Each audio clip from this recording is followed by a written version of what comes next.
అందరికీ నమస్కారం. Welcome to మనం టీవీ. నేను మీ పవన్ బేస్వాడ. మనతో పాటు స్టూడియోలో అందుబాటులో ఉన్నారు సామాజిక విశ్లేషకులు ప్రముఖ ఆర్జే శేఖర్ భాష గారు. సార్ నమస్తే. అఘోరీ వ్యవహారం మరో మలుపు తిరిగింది. Biggest twist. తన మొదటి భార్య నేనే అంటూ ఒక మహిళ మీడియా ముందుకు రావడం జరిగింది. ఇక్కడ ట్విస్ట్ ఏంటంటే తను ఒక అడ్వకేట్ చదివినగా అంటే ఎల్ఎల్బి చేసిన వ్యక్తిగా తెలుస్తూ ఉంది మనకి వచ్చిన సమాచారం మేరకు. ఒక ఎల్ఎల్బి చేసిన వ్యక్తి, అడ్వకేట్గా ట్రైనింగ్లో ఉన్నటువంటి వ్యక్తి, ఆధ్యాత్మికం వెళ్తుంది తన ఇష్టం. కానీ ఒక అఘోరిని వివాహం ఆడటం, మీడియా ముందుకు వచ్చి చెప్పటం, అది కూడా మరొక వర్షిణి అనే అమ్మాయిని వివాహం ఆడిన తర్వాత ఇప్పుడు మీడియా ముందుకు వచ్చి అఘోరి ఆ వ్యవహారం ఎలా ఉంటుంది, అఘోరి ఇట్లా ఉంటుందని చెప్పేసి మీడియా ముందు చెప్పడం కొంచెం సంచలనాత్మకంగా మారింది. ఈ నేపథ్యంలో అసలు ఈ అఘోరి వ్యవహారాన్ని ఎలా చూడాలి, ఈ మహిళ ఇప్పుడు ముందుకు వచ్చిన మహిళ తన వ్యవహారాన్ని ఎలా చూడాలి, ఇందులో మీ వర్షన్ ఏంటి? ఇది ఫస్ట్ వాళ్ళ ప్రైవేట్ ఇష్యూ. ఓకే, అఘోరి అయినా లేకపోతే ఇంకొకళ్ళు అయినా సరే, ఇప్పుడు సపోజ్ ఒక పాస్టర్ మందు కొట్టాడు అని చెప్తే తెలిస్తే ఆయన మీద చట్ట ప్రకారం ఏమైనా చర్యలు తీసుకోవచ్చా? లేదు. పాస్టర్ కదా, అందరికీ నీతి బోధించే ఆయన కదా, ఆయన మందు కొట్టాడంటే ఆయన మీద చట్ట ప్రకారం చర్యలు తీసుకోవాలి కదా. లేదు, ఆయన వ్యక్తిగత విషయం, అది వ్యక్తిగత విషయం. అలాగే ఆయన ఇంకొక సంబంధాలు పెట్టుకున్నాడా లేకపోతే ఏదైనా ఆయన వ్యక్తిగత విషయం, అది ఎవరికి నొప్పి అయితే వాళ్ళు కేసులు పెట్టుకోవచ్చు. అలాగే ఇది కూడా ఇప్పుడు వాళ్ళిద్దరి మధ్య విషయం, ఈ ఎవరు అఘోరి అండ్ ఆ వర్షిని. అలాగే ఇప్పుడు ఇంకో ఆవిడ ఎవరో ఎంటర్ అయింది, ఆవిడ ఇప్పుడు నన్ను కూడా ఇట్లాగే చేసుకున్నాడు. దేవుడి డెఫినేషన్ ఎవరికి వాడే తెలుసుకోవాలి. ఓకే, మనం చెప్తే ఏం అర్థం అవుతుంది? ఇప్పుడు ఈవిడ తెలుసుకుంది మొదట ఆవిడ, ఇప్పుడు రెండో ఆవిడ ఆ మత్తులో ఉంది. ఆవిడకి మేబీ రేపు ఫ్యూచర్లో తెలుస్తుందేమో, తెలిసినప్పుడు అవుతుంది. ఇప్పుడు నువ్వు నేను చెప్తే ఎలా ఉంటుందంటే, రే ఇది చేయొద్దు, ఇది రా, బలవంతంగా లాగుతున్నారు అనుకో పేరెంట్స్, ఇవన్నీ కూడా నన్ను ఎందుకు ఆపుతున్నారు వీళ్ళు, నేను చేస్తా అనే ఇది ఒకటి ఉంటుంది అనమాట. For every action there is equal and opposite reaction అన్నట్టుగా ఒక ఫోర్స్ ఎప్పుడైతే నేను ఇది చేస్తాను అనుకున్నప్పుడు ప్రపంచం అంతా నన్ను లాగుతోంది, లేకపోతే అమ్మ నాన్న లాగుతున్నా అనిపిస్తే జనరల్ సైకాలజీ ఏంటంటే నేను చేసి తీరతా. ప్రేమికుల్లో కూడా చాలామంది గమనించండి, ఇప్పుడు కామ్గా వదిలేస్తే వాళ్ళే ఏదో బ్రేకప్ అయిపోయేది, వీళ్ళు పేరెంట్స్ పట్టుకొని బలవంతంగా లాగి వాడిని కొట్టి ఇదంతా చేస్తే తట్టుకోలేక ముందుగానే వెళ్ళిపోయి పెళ్లి చేసేసుకోవడం, ఇవన్నీ కూడా జరుగుతాయి. రీసెంట్గా మీకు వచ్చిన ఎగ్జాంపుల్ చెప్తా. మన విలేకరులో ఒక ఆయన ఒక అమ్మాయిని ప్రేమించి తిరుగుతున్నారు. ఇది వాళ్ళ అమ్మకి తెలిసింది, అమ్మాయి వాళ్ళ అమ్మకి తెలిసింది. ఆ అమ్మాయి కొంచెం సోషల్గా ఉన్న మంచి పార్టీలో మంచి క్యాడర్లో ఉన్న ఆవిడ. నా కూతుర్నే లవ్ చేస్తారా, నీ అవకాశం ఏంటి, అది ఇది అని చెప్పి వాడిని గట్టిగా మందలించడం ఇవన్నీ చేసినా కూడా వాళ్ళు కలుస్తున్న నేపథ్యంలో ఈవిడేం చేసింది, షీ టీమ్స్లోకి వెళ్ళి కేసు పెట్టింది వాడి మీద. ఓకే, సో అప్పటిదాకా ఏదో అటు ఇటు అమ్మకి తెలియకుండా కలుసుకునేవాళ్ళు. సరే వీడిని తీసుకెళ్ళి షీ టీమ్స్లో కూర్చోబెట్టి నించోబెట్టి వీడిని నాన్న రకాలుగా తిట్టి నీ మీద ఆ కేసు పెడతాం ఈ కేసు పెడతాం అంత బెదిరించి ఆ అమ్మాయి ముందే ఆ అమ్మాయిని కూడా కొంచెం బెదిరించి ఏదో రకంగా కంప్లైంట్ రాయించడానికి ట్రై చేస్తే, సరే మొత్తానికి ఒక 2 రోజులు టైం తీసుకొని కంప్లైంట్ రాస్తానని చెప్పి వెళ్ళిపోయారు ఇరు పార్టీలు. నెక్స్ట్ రోజు ఈ అబ్బాయికి జరిగిన అవమానం లేకపోతే ఈ అమ్మాయిని బలవంతంగా లాగేయాలని చేస్తున్న ఆ ప్రయత్నం ఏదైతే ఉందో అమ్మాయికి నచ్చక వెళ్ళిపోయి ఆ నెక్స్ట్ రోజే పెళ్లి చేసేసుకుంది. ఒకవేళ కనుక ఈవిడ ఇంటర్ఫియర్ కాకుండా వాళ్ళ మనల్ని వాళ్ళు వదిలేసి ఉంటే ఇది కొన్నాళ్ళు ఉండి లేకపోతే ఏదో చేసుకోరో వాళ్ళు డిసైడ్ చేసుకునేవాళ్ళు. ఎప్పుడైతే నువ్వు బలవంతంగా లాగుతావు, ఇప్పుడు ఈ వర్షిని ప్రాబ్లం ఏంటంటే వర్షిని బలవంతంగా లాగుతున్నారు. ఎంత బలవంతంగా లాగుతున్నారంటే ఆవిడ అంత బలవంతంగా వెళ్ళాలని చూస్తుంది. నన్ను ఆపుతారా? ఇంకా కొంతమంది లేడీస్కి ఈ సైకాలజీ ఉంటుంది అనమాట, ఏది వద్దంటే అదే చేస్తారంటారు. జనరల్గా మొగుడు ఏదైనా వద్దంటే అదే చేస్తాం, ఏం చేస్తావు చూస్తా అని చెప్పి. సో మేబీ అటువంటి సైకాలజీ ఉన్న వాళ్ళు కూడా ఏం చేస్తారంటే బలవంతంగా లాగే కొద్దీ వెళ్ళి చేస్తారు. సరే, ఇక్కడ వర్షిని తన వ్యక్తిగత విషయం వెళ్ళిపోయింది మీరు చెప్పినట్టు. ఇప్పుడు ఎవరికారుగా వ్యక్తిగత విషయాలు, అఘోరికి నచ్చినట్టు అఘోరి బతుకుతుంది, వర్షినికి నచ్చినట్టు వర్షిని వెళ్ళిపోయింది. ఇప్పుడు ఈమెకి నచ్చినట్టు ఈమె అఘోరిని పెళ్లి చేసుకుంది. ఇప్పుడు వేరే మహిళతో పెళ్ళి అయింది కాబట్టి ఈమె వాగ్వాదాన్ని దిగి మీడియా ముందుకు వచ్చింది. ఈ వర్షిని వదిలిపెడదాం. ఇప్పుడు అఘోరి వల్ల పూర్తిగా అఘోరి సమాజం అంటూ సపరేట్గా ఒకటి ఉంది. అఘోరీలు అంటే ఇలానే ఉంటారు, కొన్ని రూల్స్ ఉంటాయని చెప్పి సామాన్య మానవుడు కూడా మినిమం తెలుసు. ఈ రూల్స్ అనేవి ఐపీసీలో ఉన్నాయా లేకపోతే ప్రస్తుతం ఉన్న బిఎన్ఎస్ఎస్లో ఉన్నాయా? కొన్ని మనోభావాలకు సంబంధించిన విషయాలు నాకు తెలిసి ఏ రాజ్యంలో కూడా చెప్పబడు. కానీ మనోభావాలు దెబ్బతిన్నాయంటే దాని నుంచి వచ్చే ఇందాక మీరు అన్నట్టు యాక్షన్కి రియాక్షన్ ఖచ్చితంగా ఉంటుందని చెప్పారా. మనోభావాలకి దెబ్బతింటే అంటే హిందూ సమాజం నిజంగానే దీనిపైన కన్నెర్ర చేస్తే ఏ విధంగా ఉంటుందో అఘోరికి తెలిసి రావాలి చేయాలని చాలా మంది భావిస్తున్నారు. అఘోరి సామ్రాజ్యాన్ని అఘోరిగా చెప్పబడే ఈ ఏలూరి శ్రీనివాస్ అనే వ్యక్తి అఘోరి సమాజానికి పూర్తిగా అటు పూర్తిగా వ్యతిరేకత తీసుకొస్తున్నాడు. అసలు జన సంచారంలోకి వచ్చి ఈ విధంగా దిగంబరంగా తిరుగుతూ ఇలా మహిళలను మోసం చేస్తూ ఒక అమ్మాయిని తనకు వశపరుచుకొని వెళ్ళిపోతున్నాడు అంటూ ఒక వర్షన్. ఇంకా వర్షన్ వశపరచుకోవడం అనేది అస్సలు కరెక్ట్ ఐ మీన్ ఓకే వశపరుచుకోవడం కాదు, ఏమి చిన్నపిల్ల కాదు చాక్లెట్ ఇచ్చి పంపించడానికి. అండ్ జనరల్ గా పేరెంట్స్ చెప్పే మాట మనం చెప్పకూడదు. బట్ డిపెండ్స్ ఆన్ ఒక మైండ్ సెట్ కదా. అదేంటనా ఇప్పుడు 18 ఏళ్ళు దాటి సరే ఒక 20 ఏళ్ళు దాటిన మహిళ ఏది మంచి ఏది చెడు తనకు తను డిసైడ్ చేసుకునే నేపథ్యంలో ఆవిడంతటికి ఆవిడ వెళ్ళిపోయిన తర్వాత కూడా వీడు మందు పెట్టాడు, మాకు పెట్టాడు, చేతబడి చేశాడు అనడం తప్పు. ఇది ఏమున్నా సరే ఆవిడనే ఆవిడ యాక్షన్స్కి ఆవిడే బాధ్యత తప్ప పాపం ఆడపిల్ల వీడు ఇది చేశాడు నేను ఒప్పుకోను. అదే ఫస్ట్ అఘోరీ యాక్షన్స్ వల్ల అఘోరీ అటు సమాజానికి బ్యాడ్ నేమ్ వస్తుంది ఒకటి. ఎందుకంటే అఘోరీలు అంటే ఇలా ఉంటారు, ఒక ఆధ్యాత్మిక భావన, ఒక గౌరవం ఉన్న వాళ్ళ వరకు ఇప్పుడు బ్యాడ్ నేమ్ వస్తుంది అఘోరీలు అంటే ఇలా ఉన్నాయి. మరొక పక్క వర్షిణి ఫ్యామిలీ సఫర్ అవుతుంది. వర్షిణి ఫ్యామిలీ ఎంతలా సఫర్ అవుతుందంటే ఎదిగిన పిల్ల రేపు మాపు ఉద్యోగం చేసి కుటుంబాన్ని ఆదుకోవాల్సిన పిల్ల. ఎందుకంటే వాళ్ళు ఎంత పూర్ ఫ్యామిలీ ఇప్పుడు అందరికీ తెలిసిన విషయం తెలుగు రాష్ట్రాల్లో. వాళ్ళ ఫ్యామిలీ సఫర్ అవుతుంది. రెండో విషయం. ఇప్పుడు మూడో విషయం, అఘోరీ మహిళలను మోసం చేస్తూ అఘోరీగా చెప్పబడే ఈ శ్రీనివాస్ అనే వ్యక్తి అక్కడ ఉత్తర భారతదేశంలో కొంతమంది ఆడపిల్లలతో, ఇక్కడ కొంతమంది ఆడపిల్లలతో, సరే ఆయన వ్యక్తిగత విషయం అనుకోవచ్చు, బట్ ఇది మోసం కిందకి వస్తుంది అంటూ వాదనలు వినిపిస్తున్నాయి. దీనిపైన ఏమంటారు? మోసం కిందకి వస్తుంది అంటే ఇప్పుడు ఎవరైతే మోసగింపబడ్డారో వాళ్ళు వచ్చి కంప్లైంట్ చేస్తే అది ఇప్పుడు వచ్చింది కదా, ఇప్పుడు స్టార్ట్ అయింది యాక్చువల్గా. ఆవిడ కంప్లైంట్ చేసిందా? ఎస్, కంప్లైంట్ చేసింది. ఒక అడ్వకేట్ సాయంతో కోర్టుకి వెళ్ళబోతా ఉంది. ఓకే, సో దానికి చట్టపరమైన చర్యలు తీసుకోవచ్చు. బట్ ఇంకొకటి కూడా చేయొచ్చు. ఎలా అంటే ఇప్పుడు ఒక వర్గానికి సంబంధించి, అది సపోజ్ లాయర్స్ ఉన్నారు, లాయర్కి అందరికీ కలిపి ఒక బార్ కౌన్సిల్ ఉంటుంది. ఈ లాయర్ ఎవరైనా సరే తప్పుడు ప్రాక్టీస్ చేస్తున్నాడు, లేకపోతే చట్టం యొక్క గౌరవాన్ని, లాయర్ యొక్క ప్రతిష్టని దిగజార్చేట్టు అతను ప్రవర్తిస్తున్నాడు అన్నప్పుడు బార్ కౌన్సిల్ అతన్ని సస్పెండ్ చేసేస్తుంది, కొన్నిసార్లు డిస్మిస్ కూడా చేసేస్తుంది, నువ్వు జీవితకాలం ప్రాక్టీస్ చేయడానికి లేదు. అలాగే ఒక డాక్టర్ ఉన్నాడు, డాక్టర్ ఫ్యాటర్నిటీలో చేయకూడని తప్పు కిడ్నీలు అమ్మేసుకుంటున్నాడు, ఇట్లాంటివి ఏమైనా చేస్తున్నాడు అనుకోండి, అతన్ని అసలు ఇంకా జీవితకాలం నువ్వు ప్రాక్టీస్ చేయకూడదు, బ్లాక్ లిస్ట్ చేసి పడేసే అవకాశం ఉంటుంది. సో అలాగే అఘోరీ సమాజానికి సంబంధించి ఎవరన్నా సరే ఒక పెద్ద నిర్ణయం తీసుకొని ఇతన్ని మేము అఘోరీగా పరిగణించట్లేదు, దయచేసి ఎవరు కూడా అఘోరీగా పరిగణించకండి అని చెప్పి ఒక అనౌన్స్మెంట్ చాలు. కాశీ నుంచి అఘోరీల పెద్దలు ఎవరైతే ఉంటారో వాళ్ళ దగ్గర నుంచి ఒక అనౌన్స్మెంట్ ఇస్తే సరిపోతుంది. ఓకే, ఇప్పటికి ఒకవేళ అలాంటి ఒక అనౌన్స్మెంట్ వచ్చినా కూడా ఒక సామాన్య మానవుడిలాగా అతను రైట్ అయితే అతనికి ఉంటుందంటారా ఇట్లా మహిళల్ని వేరు వేరు మహిళలతో ఇలా చేసుకుంటూ వెళ్ళిపోతూ? ఇప్పుడు సుప్రీంకోర్టు 2018లో ఇచ్చింది ఏంటంటే, ఇప్పుడు నీకు పెళ్ళైనా కూడా నువ్వు వేరే మహిళతో ఉన్నా నువ్వు అడగడానికి లేదు, మహా అయితే నువ్వు విడాకులు అడగచ్చు తప్ప అతన్ని నువ్వు శిక్షించండి అని అడగడానికి లేదు, as long as it is consensual.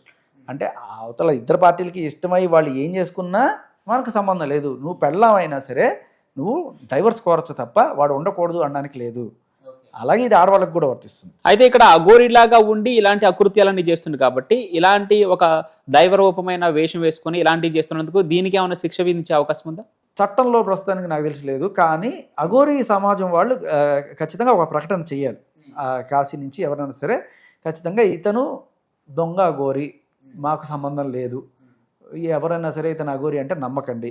Because ఎవరినో మనం చూపించి ఇప్పుడు చెప్తే వాడు ఎవడికి తెలియదు. బట్ ఈయన ఇప్పుడు పాపులర్ 2 తెలుగు స్టేట్స్లో, మేబీ దేశవ్యాప్తంగా కూడా పాపులర్ కాబట్టి, సో ఆయన ఇవ్వడానికి ఇస్తూ చెప్తే ఖచ్చితంగా ఓహో వీళ్ళెవరు కూడా ఈయన్ని అఘోరీగా భావించట్లేదు అని చెప్పేసిన తర్వాత కూడా ఎవరన్నా సరే ఆహా లేదు మేము ఆయన అఘోరీగానే భావిస్తాము అని చెప్పి వెళ్తే, ఆయన ఆవిడ మరి భావిస్తే అది వాళ్ళ తప్పు అవుతుంది తప్ప వాళ్ళ ఇష్టం.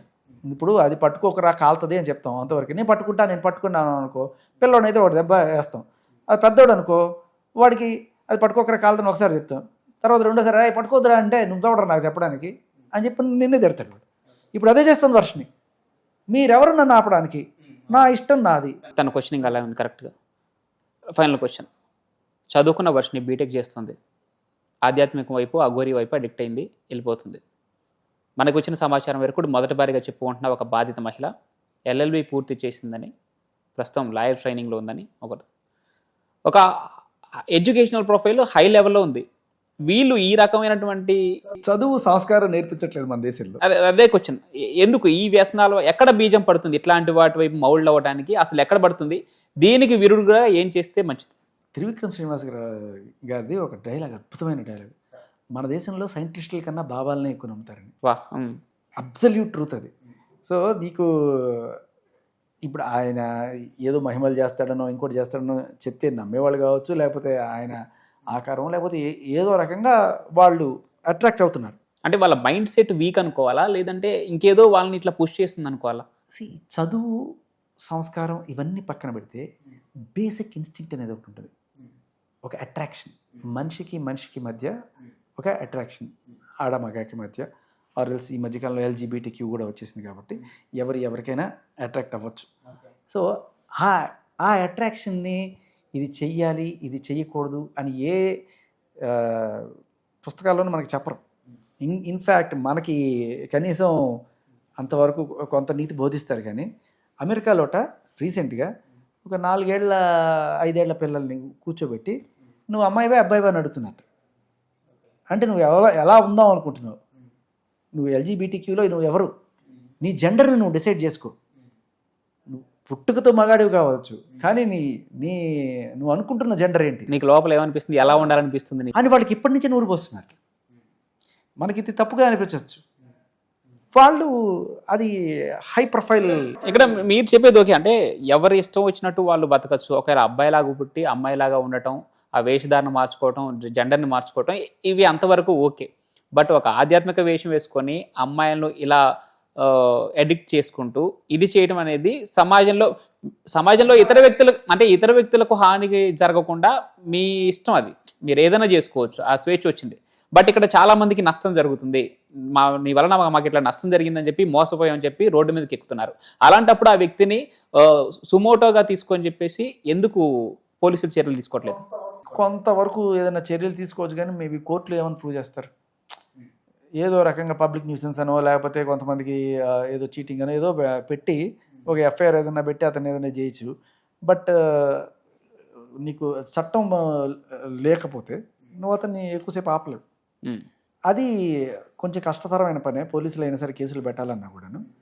ఇవి కాకుండా వేరే తప్పులు ఏమైనా చేస్తే అది శిక్షార్హం.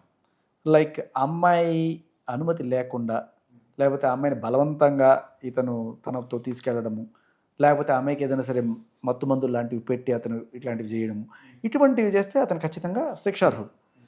బట్ ఇప్పుడు ఆయన ఇష్టమైన గెటప్ ఆయన వేసుకుంటాడు, ఆయన రేపు ఇంకో గెటప్ వేసుకోవచ్చు. ఇక్కడ అఘోరికి ప్లస్ పాయింట్ ఏదైనా ఉంది అంటే ఎవరు బలవంతంగా తీసుకెళ్ళారని చెప్పి ఎవరు చెప్పట్లేదు. అదే అఘోరికి కలిసి వస్తుందంటే ఇంకొక అసలు ప్లస్ పాయింట్ ఇది కాదు. అసలు ప్లస్ పాయింట్ మీరు గమనించాల్సిన చాలా పెద్ద ప్లస్ పాయింట్ ఏంటంటే అతను మగాడు కాదు. ఓకే, అతను ఏదో సమర్పించేసుకున్నాడని చెప్పి చెప్తున్నారు కదా. అది మరి ఒకవేళ కనుక అది నిజమైతే, సో అతని మీద రేప్ కేసులు కానీ ఏం పెట్టడానికి లేదు. ఓన్లీ మగాడు మాత్రమే దరిద్రుడు మన దేశంలో. మీరు ఏ చట్టాలైనా సరే 498A కావచ్చు, ఇవన్నీ కూడా మగాళ్ళ మీద మాత్రమే పెట్టచ్చు తప్ప బేసికలీ బయోలాజికల్గా మీరు మేల్ కాకపోతే, బయోలాజికల్గా మీరు మగాళ్ళు కాకపోతే మీరు ఆ చట్టం కింద రారు. ఆడవాళ్ళు ఏ చట్టం కిందకి వస్తారు, మీరు అదే చట్టం కిందకి వస్తారు. ఓకే, మీరు ఇందాక అన్నట్టు మగవాళ్ళని పెళ్లి చేసుకోవచ్చు, ఆడవాళ్ళని పెళ్లి చేసుకోవచ్చు, మగ చేసుకోవచ్చు అని ఉన్నారు కదా. తను మగవాడు కాదు, అంగం మీద సమర్పించుకున్నాడు దేవుడికి, అది అయిపోయింది. ఇప్పుడు ఆడవాళ్ళని చేసుకోవచ్చు. ఇప్పుడు తను ఫీమేల్ కిందకు వస్తారు కదా, అలా చెప్పుకుంటూ పోతే ఫీమేల్ని అట్రాక్ట్ చేస్తున్నాడు, ఇలా చేసి మోసం చేస్తున్నాడు. ఆ మోసం చేసే విధానం, మోసం అనే పదానికి మగాడు అనేది డెఫినేషన్ మన చట్టంలో. మగాడే మోసం చేయగలడు, ఆడవాళ్ళు మోసం చేయలేరు. ఆడవాళ్ళు ఇప్పుడు నిన్ను వలలో వేసుకొని నీ చేత బోల్డ్ని డబ్బులు ఖర్చు పెట్టించేసి నేను అక్కడికి ఇక్కడికి తిప్పేసి ఫైనల్గా నేను వదిలేసినా కూడా అది ఆవిడ మోసం కాదు. ఇక్కడ మన బ్యాడ్ లక్ ఏంటంటే ఆ లేడీస్ కూడా మగవాడి నన్ను మోసం చేశాడని చెప్తే వస్తున్నాయి తప్పితే, ఇప్పుడు ఈ అఘోరి అమ్మ నన్ను మోసం చేసింది తప్పి ఒకే ఒక్క లేడీ బయటకు వచ్చింది. తను కూడా అది ఎంతవరకు ప్రూఫ్స్ వస్తాయి అనేది బయటకి అది తెలియదు ముందు. అదే అంటున్నాను. ఇప్పుడు ఆడవాళ్ళు మోసం చేసుకున్న కేసులు లేవు, ఆడవాళ్ళు కొట్టుకున్న కేసులు లేవు, ఆడవాళ్ళు తిట్టుకున్న కేసులు లేవు, ఏమీ లేవు. సో ఆడవాళ్ళు ఏం చేసినా ప్రస్తుతానికి కేసులు లేని సమాజంలో ఉన్నాం మనం. ఇది అఘోరి ముందే పసిగట్టాడంటారా? అయితే దానికోసం అంగమే సమర్పించుకునేంత మేబీ ఫ్యూచర్లో ఒక రోజు రావచ్చు, అమ్మో మగాడిగా బతకడం అంటే చాలా డేంజర్ ఇండియాలో అని చెప్పి ప్రతి ఒక్కరు అదే పని చేయాల్సి వచ్చే సిచ్యువేషన్ లేదు, ఎక్కువ రోజుల్లో లేదు. నేను చెప్తున్నాను, మీరు నమ్మండి. ఎందుకంటే వాళ్ళ మెన్స్ రైట్స్ కోసం మనం అంత గట్టిగా పోరాడడానికి కూడా కారణం అదే. ఇప్పుడు ఇదే పని ఆడవిడ నిన్ను మోసం చేసి నిన్ను వాడుకొని ఒక 1-2 సంవత్సరాలు నిన్ను తిప్పుకొని డబ్బులన్నీ ఖర్చు పెట్టుకొని ఒక రోజు నువ్వు నాకు వద్దుపా, నాకు వాడు నచ్చాడు, వాడితో వెళ్ళిపోతానంటే నువ్వు ఆపడానికి కూడా సెక్షన్ లేదు నీ మీద. అదే నువ్వు వెళ్ళిపోతానంటే నీ మీద కేసు పెడితే నీకు 10 ఏళ్ళు జైలు శిక్ష అంట, భరణం చెల్లించాల్సి వచ్చింది, మళ్ళీ 10 ఏళ్ళు జైలు శిక్ష. ఇప్పుడు రాజస్థాన్ మీద పెట్టిన కేసు అదే. ఇటువంటి చట్టాలు ఉన్న కాలంలో బతుకుతున్నాం మనం. ఏమవుతుంది రేపు ఫ్యూచర్లో, అమ్మా ఎందుకు వచ్చింది, ఒక మగాడుగా ఉంటే ఇటువంటి కేసులన్నీ ఉంటాయి, ఆయన ఏదో మంచి మార్గం చూపించాడు అఘోరి, అదే పని చేసుకుంటే బెటర్ ఏమో అనిపిస్తుంది. బ్యాంకాక్లో ప్రస్తుతం ఉన్న సిచ్యువేషన్ తెలుసా మీకు? లేడీ బాయ్స్ అంటారు వీళ్ళు. ఓకే. సో బేసికల్లీ ఏంటంటే 12-13 ఏళ్ళు రాగానే మగాడు అనుకోండి తీసుకెళ్ళి ఆపరేషన్ చేసేసి ఆడపిల్లని చేపించేస్తారు మీకు. ఎందుకంటే అక్కడ ఆడపిల్లే లక్ష్మీదేవి, అదే నడుస్తుంది. ఎందుకంటే ప్రాస్టిట్యూషన్ కావచ్చు, మసాజింగ్ కావచ్చు, ఈ మొత్తం ఇండస్ట్రీ అంతా వాళ్ళ మీద నడుస్తుంది. బ్యాంకాక్లో మెయిన్ ప్రధాన సోర్స్ ఆఫ్ ఇన్కమ్ ఏది. ఇవాళ రేపట్లో ఇదే అయిపోతుంది బేసికల్లీ.